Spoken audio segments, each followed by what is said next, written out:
राम राम प्रधान जी। राम राम राम राम श्री राम भैया। अरे का हाल चाल बा? भैया परिवार में सब कुछ कुशल मंगल बा।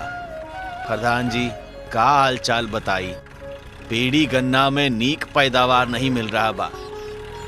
हमरे बाप दादा पेड़ी खेतवा में काम करत मर गए, बाकी नीक पैदावार नहीं ले पाए।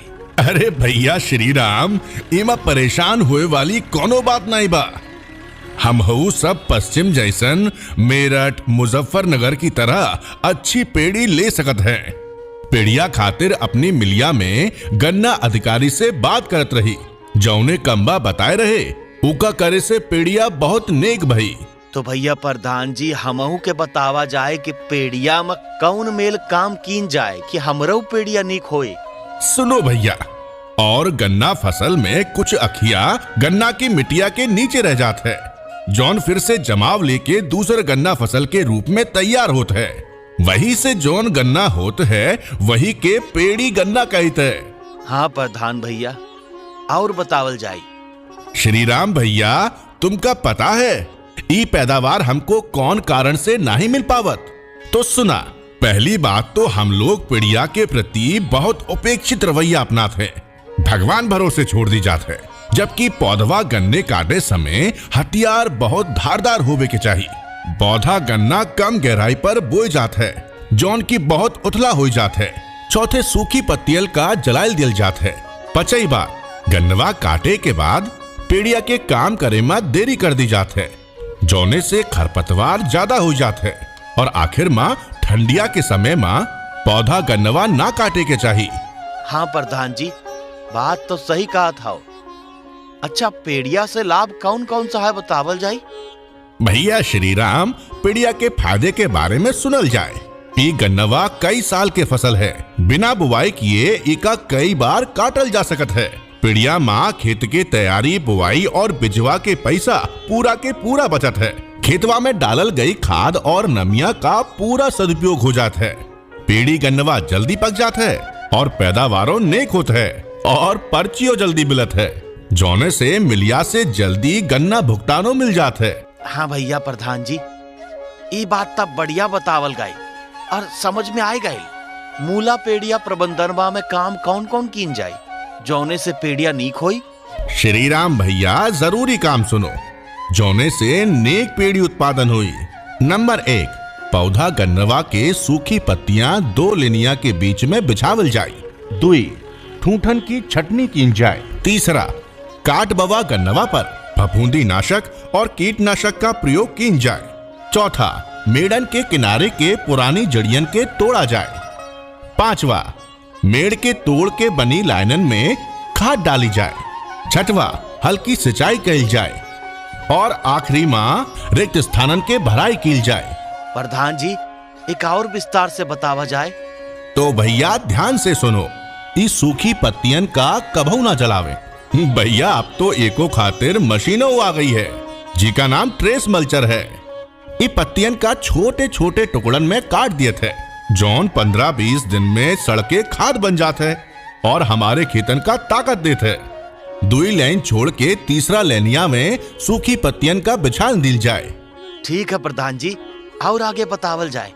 भैया ठूठन का सबसे पहले मिट्टिया की सतह से 3 से 5 सेंटीमीटर गहराइया में नेक तरह से काट दिया जाए, जिससे फुटाव बढ़िया हो जाता है।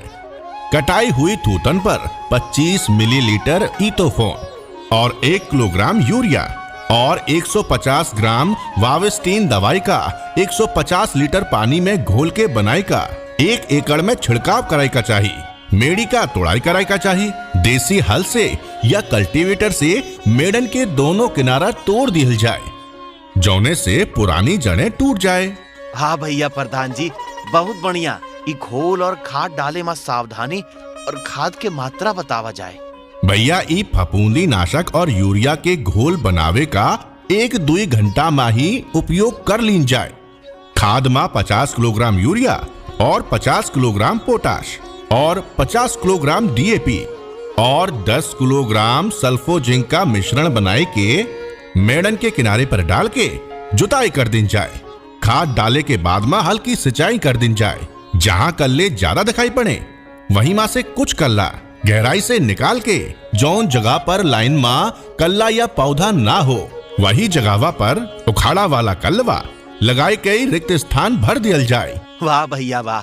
प्रधान जी और बतावल जाए।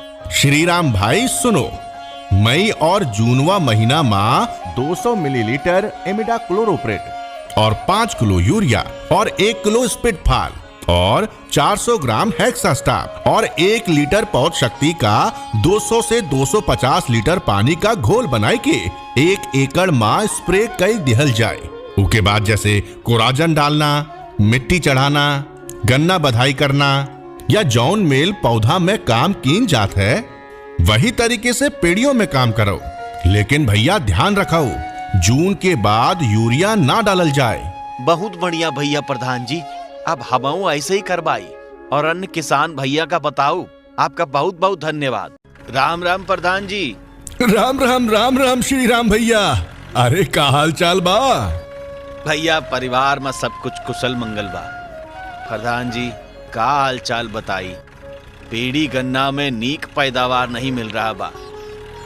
हमरे बाप दादा पेड़ी खेतवा में काम करत मर गए, बाकी नीक पैदावार नहीं ले पाए। अरे भैया श्री राम, इमा परेशान हुए वाली कोनो बात नहीं बा। हम हऊ सब पश्चिम जैसन मेरठ मुजफ्फरनगर की तरह अच्छी पेड़ी ले सकत है।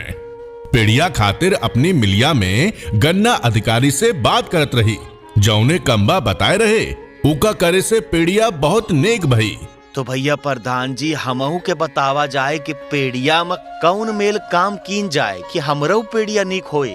सुनो भैया, और गन्ना फसल में कुछ अखिया गन्ना की मिट्टिया के नीचे रह जात है, जौन फिर से जमाव लेके दूसरे गन्ना फसल के रूप में तैयार होत है। वही से जौन गन्ना होत है वही के पेड़ी गन्ना कहते है। हाँ प्रधान भैया, और बतावल जाए। श्री राम भैया, तुमका पता है ई पैदावार हमको कौन कारण से नहीं मिल पावत? तो सुना, पहली बात तो हम लोग पेड़िया के प्रति बहुत उपेक्षित रवैया अपनाते हैं, भगवान भरोसे छोड़ दी जात है। जबकि पौधवा गन्ने काटे समय हथियार बहुत धारदार होवे के चाहिए। पौधा गन्ना कम गहराई पर बोए जात है, जौन की बहुत उथला हो जात है। चौथे सूखी पत्तियल का जलायल दिल जात है। पचई बात, गन्नवा काटे के बाद पेड़िया के काम करे में देरी कर दी जात है, जौने से खरपतवार ज्यादा हो जात है। और आखिर में ठंडिया के समय में पौधा गन्नवा ना काटे के चाहिए। हाँ प्रधान जी, बात तो सही कहा था। अच्छा, पेड़िया से लाभ कौन कौन सा है बतावल जाए। भैया श्री राम, पेड़िया के फायदे के बारे में सुनल जाए। ये गन्नवा कई साल के फसल है, बिना बुआई किए इका कई बार काटल जा सकत है। पेड़िया माँ खेत के तैयारी, बुआई और बिजवा के पैसा पूरा के पूरा बचत है। खेतवा में डालल गई खाद और नमिया का पूरा सदुपयोग हो जाता है। पेड़ी गन्नवा जल्दी पक जाता है और पैदावारों नेक होता है और पर्चियों जल्दी मिलत है, जौने से मिलिया से जल्दी गन्ना भुगतानो मिल जाता है। हाँ भैया प्रधान जी, ये बात तब बढ़िया बतावल गई और समझ में आए गए। मूला पेड़िया प्रबंधनवा में काम कौन कौन कीन जाए, जौने से पेड़िया नीक होई। श्री राम भैया, जरूरी काम सुनो, जौने से नेक पेड़ी उत्पादन हुई। नंबर 1, पौधा गन्नवा के सूखी पत्तियां 2 लेनिया के बीच में बिछावल जाए। 2, ठूठन की छटनी कीन जाए। 3, काट बवा गन्नवा पर फफूंदी नाशक और कीटनाशक का प्रयोग कीन जाए। 4, मेड़न के किनारे के पुरानी जड़ियन के तोड़ा जाए। 5, मेड़ के तोड़ के बनी लाइनन में खाद डाली जाए। 6, हल्की सिंचाई कईल जाए। और आखिरी माँ रिक्त स्थानन के भराई कील जाए। प्रधान जी, एक और विस्तार से बतावा जाए।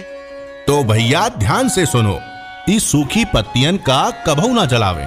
भैया अब तो एको खातिर मशीनों आ गई है, जिका नाम ट्रेस मल्चर है। ये पत्तियन का छोटे छोटे टुकड़न में काट दिए थे, जौन 15-20 दिन में सड़के खाद बन जाते है और हमारे खेतन का ताकत देते है। 2 लाइन छोड़ के तीसरा लेनिया में सूखी पत्तियन का बिछान दिल जाए। ठीक है प्रधान जी, और आगे बतावल जाए। भैया थूथन का सबसे पहले मिट्टिया की सतह से 3 से 5 सेंटीमीटर गहराइया में नेक तरह से काट दिया जाए, जिससे फुटाव बढ़िया हो जाता है।